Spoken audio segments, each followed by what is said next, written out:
Okay. Joy Neighbors, Indiana genealogist, editor of the Quarterly Journal, is going to begin. She's going to talk first and take any of your questions because she needs to skedaddle at 7. I do. So I will turn over the floor. Okay, thank you, Kay. Um, I'm not really sure how to use the PowerPoint with my notes, so I'm just going to run through what I got Oh, really quickly. do you want to share your screen? Heavens, I wasn't expecting that one. Uh, Uh, Let me hit share. Sharing is I- not turned on. I'll have to. Okay, I'll Yep. send you a request. It's been sent. Okay. There you go. We'll just see what happens. Oh, well. You gotta love technology. Yeah, well, not so much, but that's okay. Okay, so yes, hello, I'm Joy Neighbors. The journal comes out each quarter. So we are looking at March, June, September, and December. But the deadlines are the 15th of the month before. So I need anything you're submitting on the 15th of February, May, August, or November.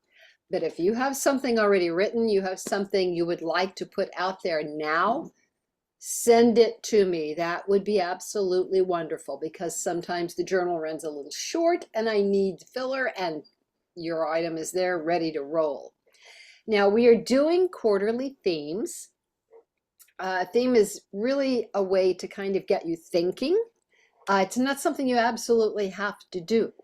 So you could submit something that pertains to the theme if you would like, but it's not necessary. So our autumn theme is going to be recognizing our Hoosier ancestors and their service. And we're looking at people who served from your family in World War II. If you have people who served in Korea, in Vietnam, in the later wars, and you have an article, a story, photos, send me those so we can go ahead and start getting that issue together. For the winter, our theme is before we were Indiana. So Indiana became a state in 1816. This looking at 2026, which winter will come out in March. And we have 210 years to celebrate as a state. So anything pretty well goes on this one. Send me anything about family members, grandparents, great-grandparents, way, way, way back in the line. People, maybe you've got a family that's always been Hoosiers. Anything like that, I would love to get. It can be a page, 2 pages. We can go up to, what did we say? How many pages did we say? Okay. Oh, I know I we mean, said like articles between 3,000. Yeah. 500 and 3,000 words. So, and that's not that much, really, truly. I promise it is. Especially when we start putting it together and you send a couple of pictures and it kind of gets all worked out that way. Let's see, what else do I have? Submission notes. Okay, so submissions can include, but they are not limited to, case studies, and these can explore genealogical problems. Anything that you feel in your research you would like to share with others is welcomed. Also, biographies. If you've written a biography about one of your family members, that's great. Family histories, to a degree. I actually have gotten research reports, which take up 30 pages. And when you divide that up, that's going to be spread in at least 4 journals. And by the time somebody gets to the 4th journal, they don't know who you're talking about anymore. So we'd like to keep it, if it has to go to another journal, only 2 issues is what you'd cover. Also, we're featuring local genealogical and historical projects. If your group is doing something, if you're going out and you're setting stones in the cemetery with the correct help, send us pictures. Let us know these things are going on, where they can contact you, how people can get involved in this kind of thing. I'm a big cemetery person, so I definitely love to know that. And also, if you've done a review of a publication or technology or interest that connect to an Indiana researcher, would love to get that information. And then if you have written at least 1,000 words, that is going to roll into our basically writing competition. I don't know what else to word that as, but it's our Indiana Genealogical Writing Award Certificate. We give that every year, the annual conference in April. So to be eligible, you have to, in the year before, send me an article that gets published that's at least 1,000 words. Now, a quick look at submission guidelines. Please read it before you send it. And it helps if you read it out loud, because then you can see kind of where maybe the comma goes or it didn't quite flow the way you thought it would. Go ahead and do that out. Also proofread, make sure you've spelled correctly. I don't know how you spell your last name, so I don't know if it's a mistake or not. Help me with that, please. Abbreviations, completely acceptable in the footnotes. Excuse my puppy. That's Huntley. Hello, bud. Okay. But it is not acceptable in the text, only in the footnotes. Articles need to be in 12-point Times New Roman, and we would like them in the Microsoft Word document. If you don't have Microsoft Word, if you're using text or something, copy and paste that into the body of an email. And articles, please, no formatting in them. I have received articles that have been locked, that have had margins. I mean, please don't do that. Just put it in a nice Word document and send it, and then I can take care of it from there. Don't worry about tabs. Don't do it in indentions. Just don't embed anything, because I'll know you did. And please single space between sentences. I don't need it space and a half or double. No secret passwords that protect your document. I can't get into that. And I'm going to be real honest with you. I'm a published author and a professional writer. Nobody wants to see that stuff. I send book copy to my editor. It's like, yeah, here you go. He's okay, great. So don't worry about your family history. Nobody's going to nab it. We're good to go with it. Send it to me so I can edit it and we can get you into the journal. Articles, as we said, between 500 and 3,000 words. And basically, if you have photos, maps, charts, illustrations, include those also, because people always like to see how you came up with that research, who's connected to who. Those kind of family trees are kind of cool if they're small and compact, and I can pop those in your article. What else do we have? You can send photos that pertain to the issue's theme. That is also great. I'd love to have a page where I could put all of that. I do make editorial changes, so you know it is not going to get done exactly the way you send it, simply because of our format and styling. So don't be offended if some words are changed or the order's switched around. That's just going with the way that we are putting our journal out. You do not get paid, I'm sorry, but you get the compensation of being in the journal. And 1,000 words are over, you have the opportunity of being entered in the writing competition. So those are good points. When you're citing sources, the Chicago Manual of Style, and also a little later on, Kay will show you, she has done an article that breaks it all down, makes sense. Footnotes are your friend. Don't be afraid of them. It's really pretty simple once you get the hang of how you're doing it. I also, when you send something, send me a short bio about yourself and a photo if you have one of those. And the bio is usually 50 words or less. I will let you know when it's going to publish and in what issue it will publish. And I will also, if you are not a member, send you a copy of that issue, so you have one that has your article in it. And whew, okay, that was a whirlwind tour, and I think I've covered it all. What's next, Kay? What should did I miss something? Does anyone have questions? Do you have a theme for the other two issues for the year? You said fall and winter. Yes, I do. The fall is going to be recognizing our Hoosier ancestors and their service. Mhm. So that's your family members that have served in, I don't care, American Revolution or the War of 1812. Any kind of articles about that would be great. Winter, before we were Indiana. So that would be times that happened before we became a state in 1860. When I'm sorry, I didn't clarify. When I said year, I was thinking for the next year till the conference. Actually, So, those are the only two we have right now. okay. And then All we'll right. meet in the Thank winter. you. So for 2026. Yes. Yeah, Got it. that gets us to our March issue, and then we start coming up with it again around Christmas. So I will have it in the issues every time I publish what's going to be the next theme. So you should be able to see it there also. And with this writer's SIG, throw out some suggestions, ideas for themes. Yeah. We're totally Mhm. open to whatever you can come up with. Anybody else? Anything else? Here's kind of an idea. It's kind of go with when before Indiana became a state, you could probably do something about the pioneers of the Yes. pioneer families that lived here, Yeah. that lived there. Yeah. And if anybody is a member of Indiana Pioneers, please share. That would be wonderful too.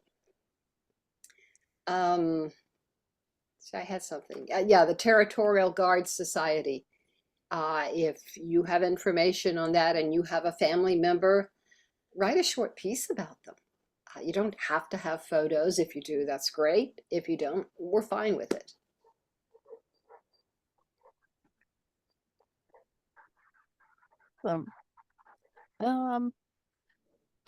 Let's see. Are there any other questions for Joy? About how many articles would you say are in each issue? If I do not have someone's total research paper to worry about, I can get 4 or 5, depending on page length. Some may be 5 pages. Okay, that's a quarter of the journal. Mhm. When they start sending 10 or 12, then we got to back that off a little bit. That's why if you send something that's 1, 2, 3 pages, I can slip that in pretty easily. It's the really long ones I can't deal with very well because I have a page limit.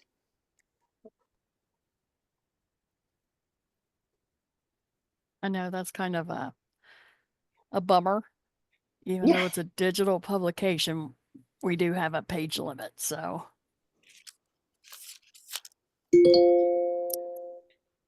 I've questioned that in the past, so I try. I know, I know, I know.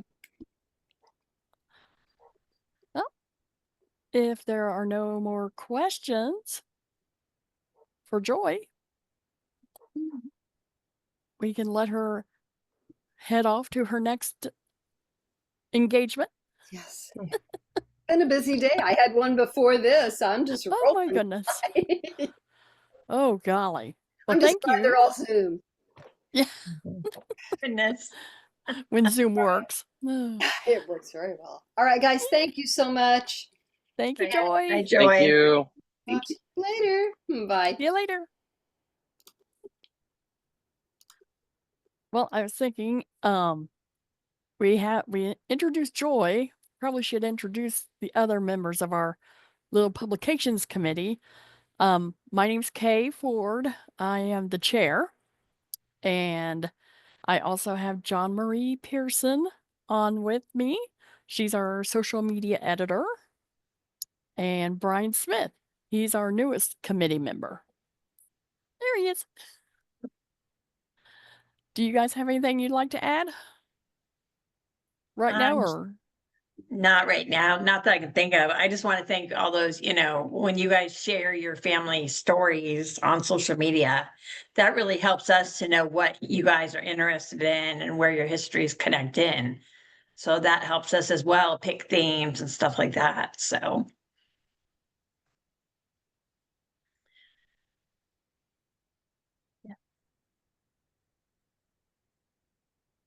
Trying to move my things around here so I can see. So, just starting at the very beginning, a SIG, a special interest group. I found this on Wikipedia. It's a community with a shared interest in a specific area where members cooperate to affect or to produce solutions within their particular field. And then I thought it'd be fun to put those words in a word cloud. So, well, those words, and plus I added things like Indiana, Hoosiers, ancestry, interest, is kind of where we're at. We all have an interest in writing and reading, and we really just we want to hear from more of our members, the general public. You know, we just want to hear more from y'all. And again, here's our committee members. The IGS president, Allison Singleton, she is an ex officio member. And then Joy Neighbors and John Marie. And then we have also Jennifer Alford, and she's the editor of the IGS newsletter. So the Indiana Genealogist comes out quarterly for 4 times a year, and the newsletter comes out 6 times a year. So the past 2 years, we have been giving the writing award to an article that was in the journal and one that was in the newsletter. And we plan on continuing that next year. So whatever you write could go in either publication. And if you have any questions, I just put the main email, publications@indgenes.org. That'll come to me. And then I can forward it on to Joy or Jennifer. Or if it's something you like John Marie to put out on our social media channels, I can do that, forward that to her too. Hey, I don't know if you're going to do it earlier, but did you want to explain what the difference is? What's going to determine whether something's going to go in the journal or the newsletter? I think typically the newsletter articles are shorter. To be considered for the award, they still have to be 1,000 words. And probably not your case studies. Those are go in the journal.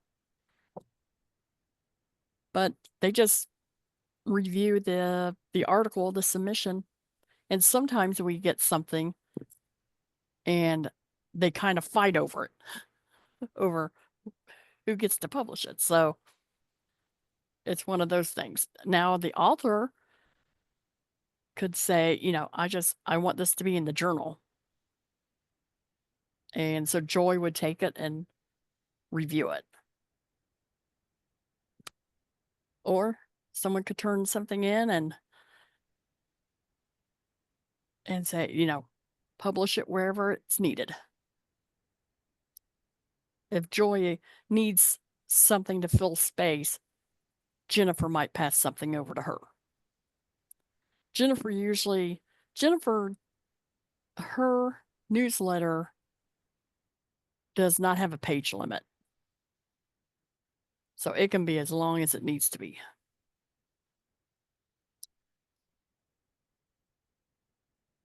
Did I answer the question? That was good. Okay. I wasn't sure. If I. Yeah, no, you answered it. Thank you. And some of this that I'm going to show you is what Joy talked about. And I did take a lot of this from what is in the quarterly in the journal. So we're looking for submissions concerning people who are in Indiana at any time. We do want this to be from copyright-free publications. I guess my day job is at a museum, a historical society, and sometimes I have really cool old photos that I'll share that haven't really been shared a bunch. So that is the Historical Society is the person who gets credit for that since we own it. But I think that's kind of what they're looking for. Um, and oh, she does at the end of each quarterly, she does put a call for submissions, and that's kind of the theme, the upcoming theme. So yeah, we'll be talking about 2026 themes here in the very near future. So, if you have any ideas or suggestions, please share them, please. And the disclaimer is, Joy, she takes every precaution to avoid errors. Um, but, she's human, as we all are. So, the the journal actually goes through a couple set of eyes before it gets published to make sure that we try to avoid errors or omissions, those kind of things. And the guidelines for the Indiana genealogist, and this just pretty much what Joy said. 4 times a year, and there are the months and the deadlines. Um, transcriptions, abstracts, biographical sketches. Read your article before you submit and proofread. 12-point Times New Roman font, and just plop it in a Microsoft Word document. And she did touch on the formatting. Don't have to deal with that. It's easier if it's just plain Word document. It's easier for her to lay out the journal. 500 to 3,000 words in length. Photos, maps, illustrations, and tables, scanned and submitted as JPEG files. And with the image source identified. So if I send her an old picture from the Historical Society, I'd say courtesy of Henry County Historical Society. Or if it's from your own collection, you could send her even the caption you wanted it to say, and held in the position of XYZ family.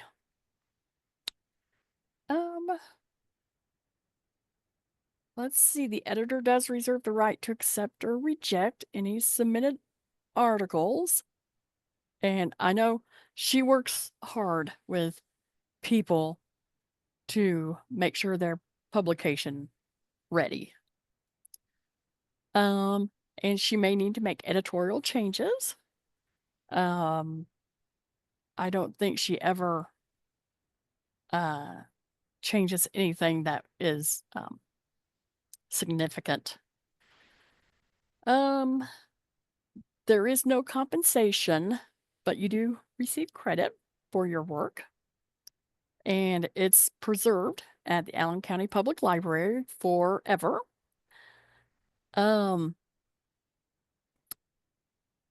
If an article is published, the author's work will not be considered for at least 1 quarter after. So you could potentially get 2 articles in per year. And we do use the Chicago Manual of Style for just general form and style structure. And she talked about the author's bio. And send by email to double question marks. Whoops.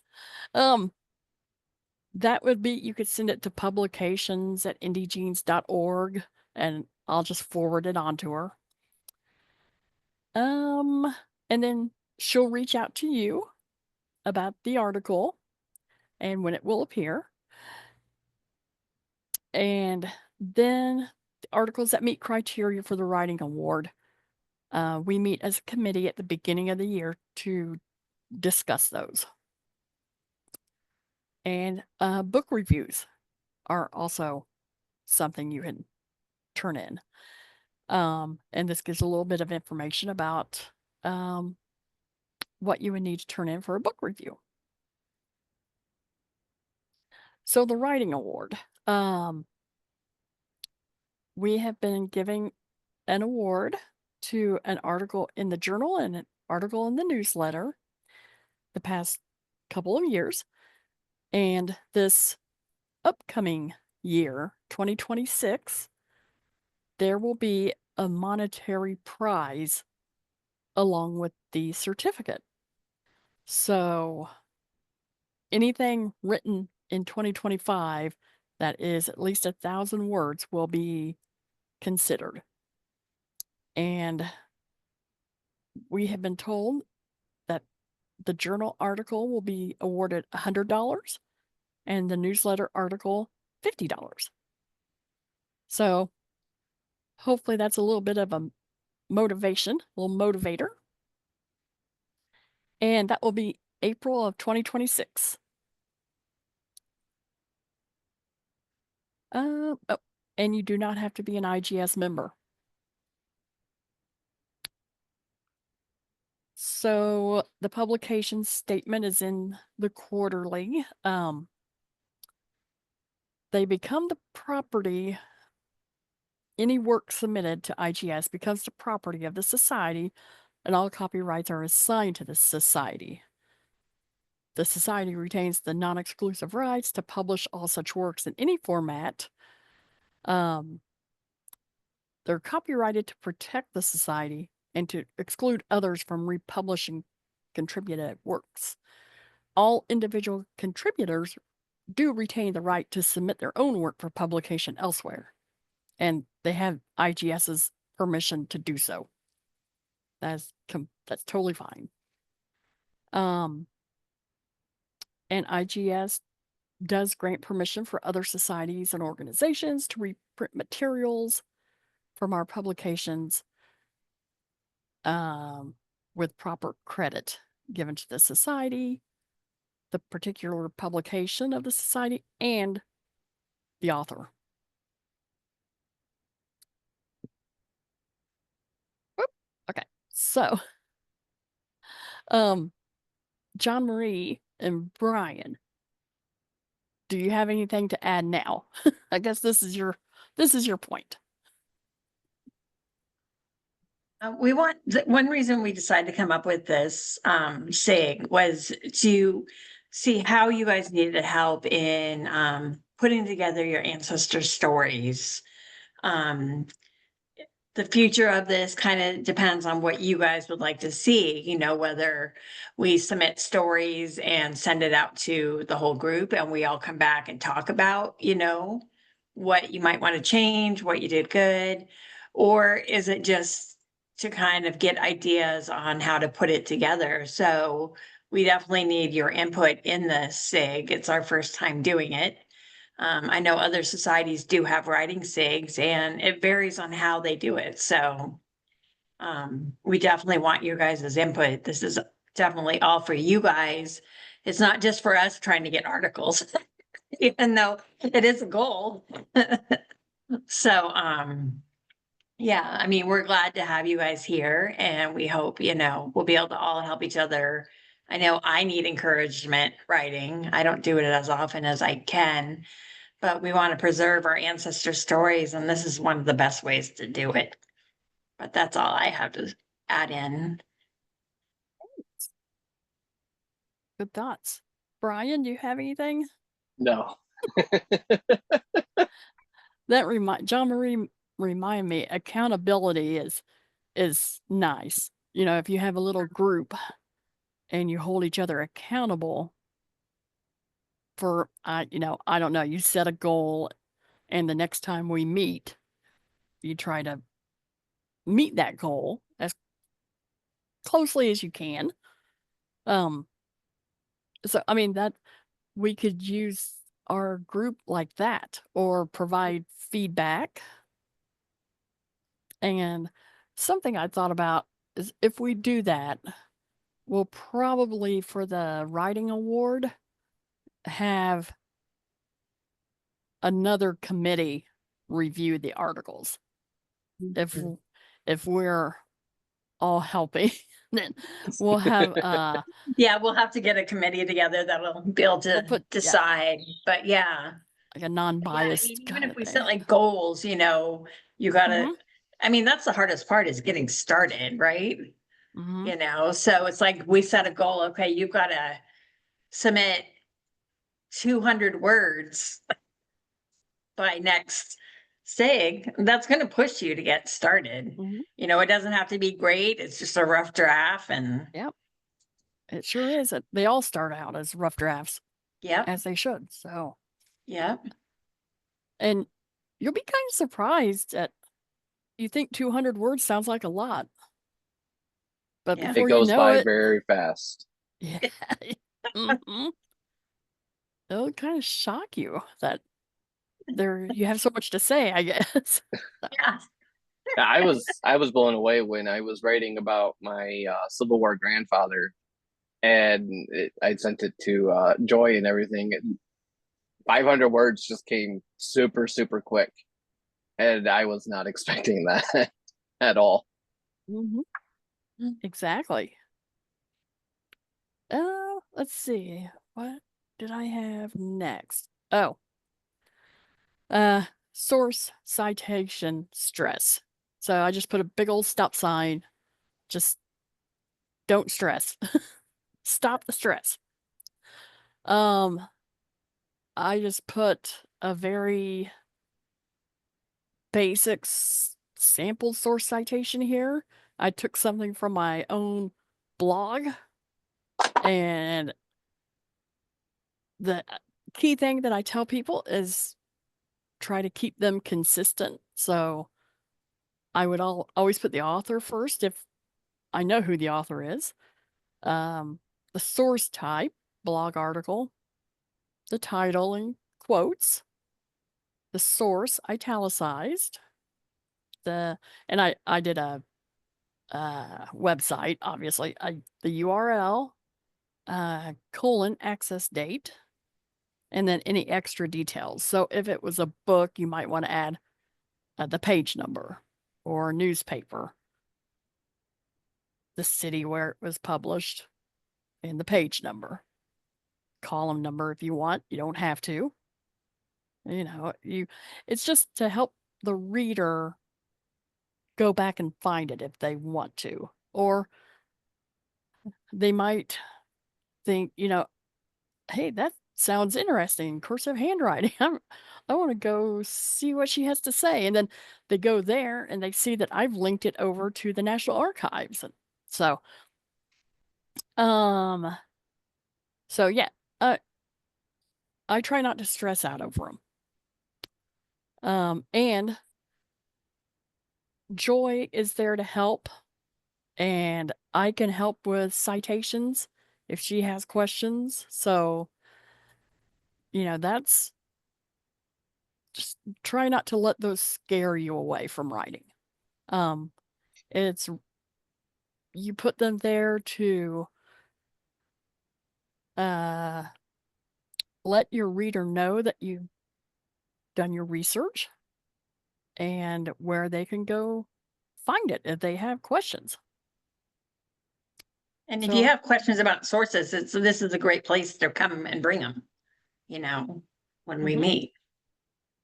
yep. Um, I went to an institute about 6 years ago with Tom Jones, and one of the things we cited was, I think, grandma's kitchen towel. And we just went through it piece by piece. How would you cite that? So if you have a source and you're not quite sure how you would want to cite it, bring it to this group and we'll talk it out. See what we can come up with. And there really is no right or wrong answer. I mean, if I was citing my blog and I just put Ford and the blog name, nothing else, that's pretty lacking, I guess. Someone could still find it, but I try to give people the breadcrumbs to get there. So don't let those scare you. They're not that scary. And that is all I had. So now we'd like to hear from you all, your questions. Not sure we have the answers, but we'll try.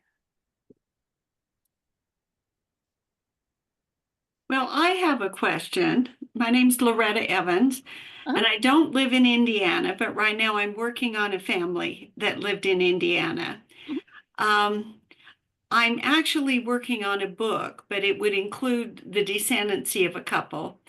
Uh, if I send you a biography out of the book, would you want me to wait to publish the book until after the article appears? Oh, that's probably a joy question. Yeah. Because I've seen that in other historical societies and genealogical publications, that they say, we want to be the first one to share this information with the public. And then you put a little note in your book saying it was previously published here. But I was just wondering if that's kind of your policy as well. I honestly don't think so. Yeah. I mean, I wouldn't want to hold anyone up from publishing their book, I mean, Well, by the time I get around to it, it's hard to say there would be any issue there, but I'm just wondering. I've seen that before. Also, I was looking at several different men who were all newspaper men who lived in Indiana. But I can see that I'd probably be well over your 3,000 words if I include all of them. Would it be better just to do a biography of one of the men?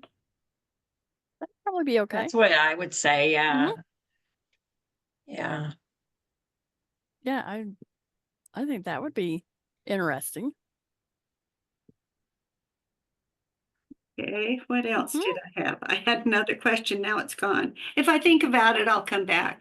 You can somebody else can ask their question. Well, and you can even ask Joy, would you be willing to do a series? And then maybe Joy would want to highlight one person, newspaper person each edition. I mean, that would run over, several Yeah, well, years, she maybe. probably, And she it wouldn't won't want that be many.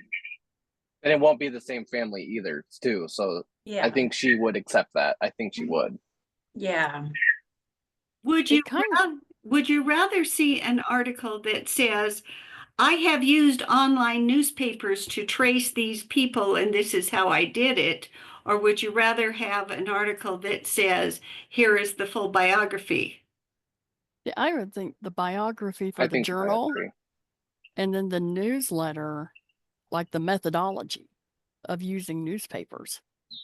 Okay. I could see a whole theme on Both that. of them would be, yeah. And like Carrie mentioned in the chat, she has an article with photos that are in a specific location. And so I could see newspapers and photography kind of marrying together. Yeah, well, thank you.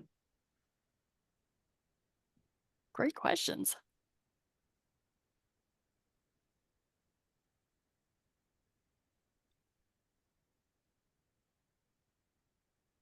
Carrie, Joy will probably want those sent separate. She want the article in one format and then she'd want the JPEGs separate because when she kind of plugs it into her newsletter, she wants to be able to have that flexibility to post them where they need to be. So those would need to be separated and sent in separate.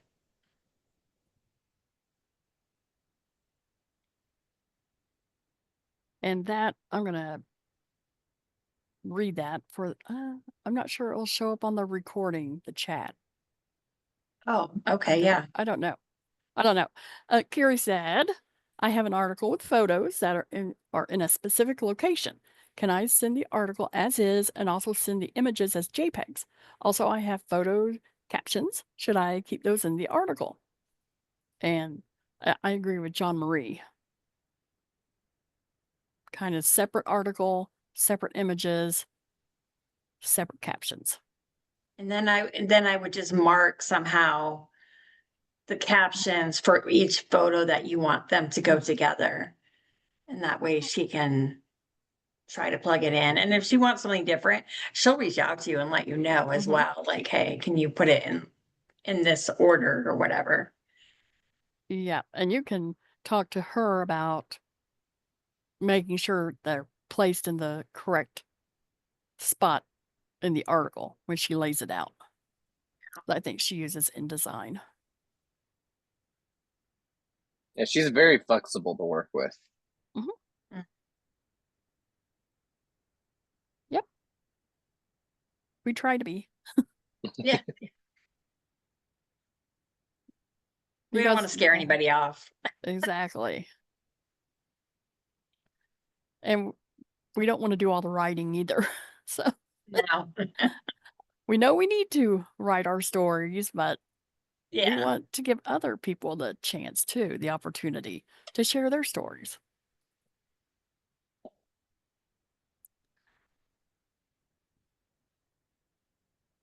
So Loretta, where are you? Oh, where am I? Yeah. I live in Idaho Falls, Idaho. Okay. But Another I state, but yes, well, and we have the Idaho Genealogical Society that is also an IGS. So I get emails and I say, okay, who is this from, really? But oh my goodness. Oh, I would be so confused all the time. Beth, where are you from here in Indiana?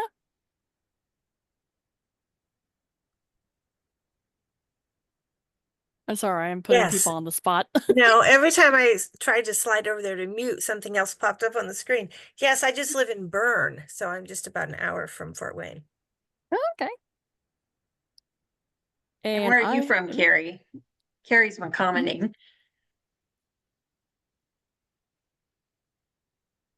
I'm in North Carolina, if anyone doesn't know.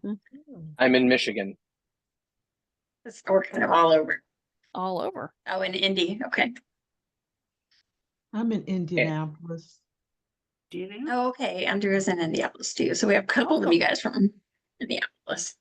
Sorry I had That's to awesome. drop off, but I just wanted to confirm the theme for the August journal is military service. Is that limited to like 20th century or? Nope. Any military service.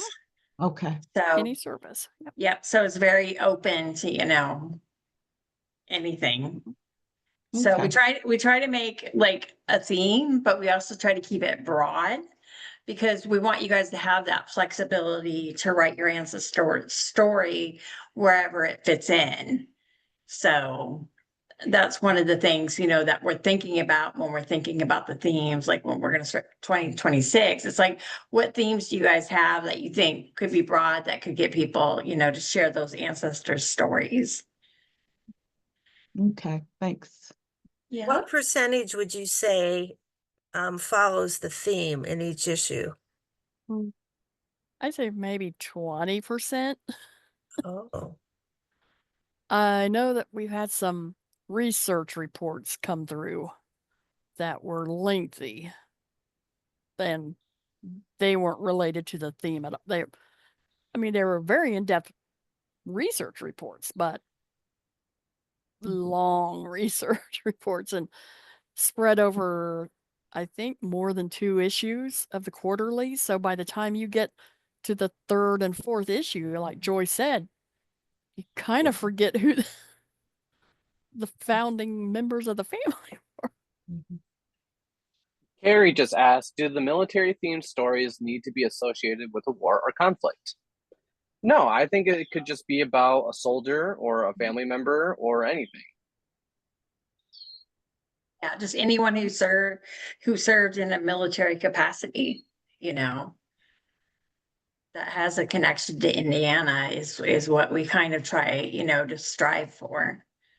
You could possibly even write about a spouse, you know, that Yeah, I was just thinking that we had a World War I general here in Henry County, and he and his wife never had children. But when he was in France, he wrote her all these love letters, and she saved them all, and now we have them. And I had oh a wow. volunteer who sat down and was reading them and was crying. So, I mean, that's where my mind went to. Well, then you also have the home front, you Mhm. know.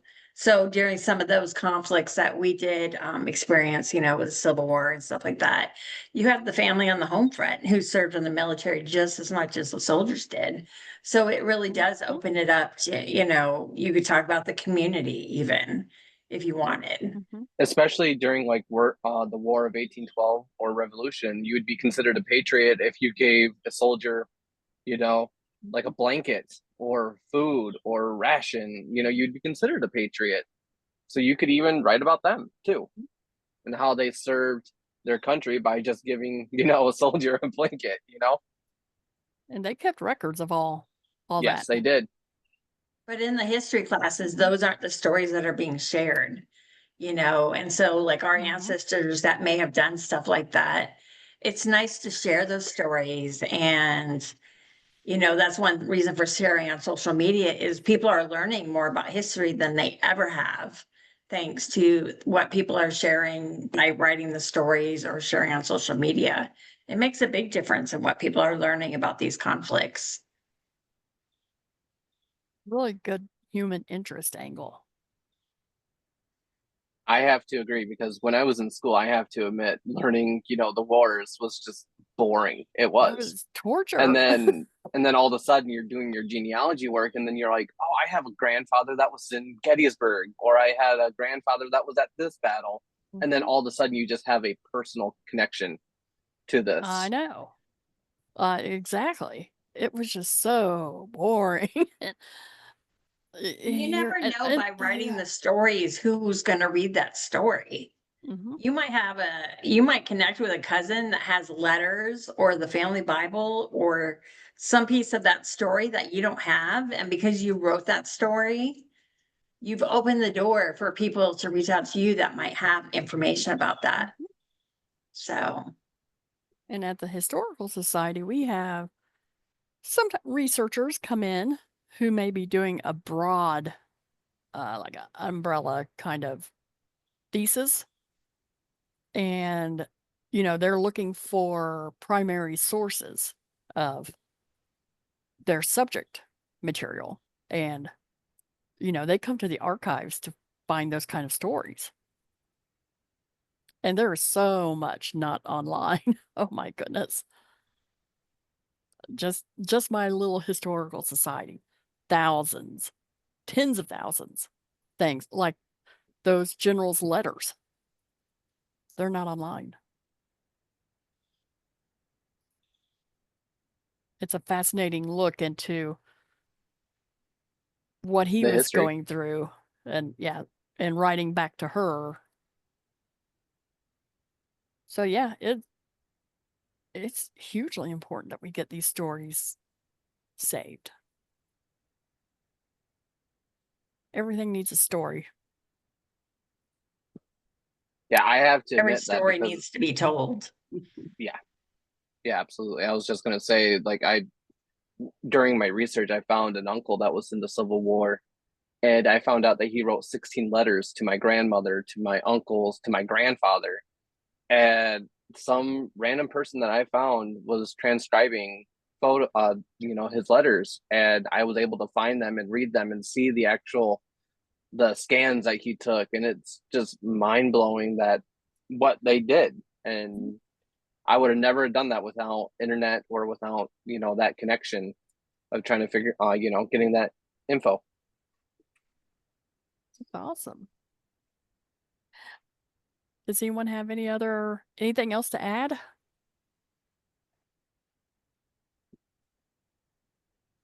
This has given me a lot of ideas. I thank you very much. Well, thank you.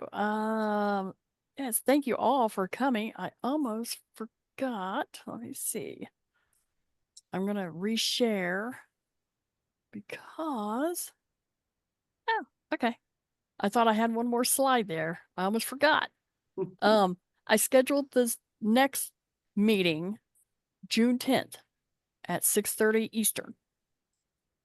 And I'll do it the same way. I'll send out the Zoom link a couple days ahead of time via email.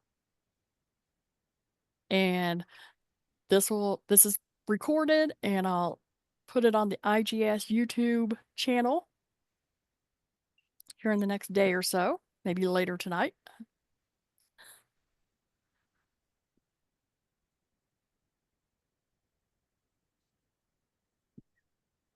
But we thank you all for joining us, and at the next meeting, let me see, what am I doing? There we go. Okay. Should we set a goal for the next meeting? I think that's a great idea. I like your 200 word goal. That or topics if you need help brainstorming topics too. I mean, I don't want to assign homework. I don't want it to be like that. But if you happen to think of a topic, or you happen to get 200 words down on, in a Word document or on paper, then awesome. We can share that. If you have questions about citations or how to word something, I think that's good. That'll be I'm going to make that my goal. It's 200 words. I don't know what the topic's going to be, but I'll pick something. Me too. I have written a research report for generations, so I'm going to push that. I can't use that. That would be cheating. I'm not going to bring 36 pages in here. I'm going to have to pick out a different ancestor. There you go. Maybe one that I just haven't thought about. That's a good idea. So we could pick anybody that we want to write about. Sure. It doesn't have to be on the theme. Just whatever. Mm-hmm. All right, that sounds Get doable. some stories on paper or on your computer. Yeah. And we'll Or share bring questions, it. And if you guys have problems with citations, we'll talk. Kay will talk us through it. It's not an exact science. It's an art. A consistent type of art. So here we go. That's how I had to look at it. But yeah, that's all I had. John Marie, this was her idea. I thank her for coming up with this. Is a terrific idea, I think. Probably should have been doing it long before this. Long before now. Never too late to start. True. So everyone, it's almost 7:30. I've kept you for an hour. And thank you, Brian and John Marie, for helping out and sharing some great advice, and to Joy also. And for you four ladies for sitting in and bringing some great questions. You guys know anyone else who wants to join in, just let us know and they can be added to the email list. So. Yep. Sounds great. I wish you all luck in the next month. Find time, get those 200 words out. All right. We're on Thank you. All right. Thank you all. See you later. Bye-bye.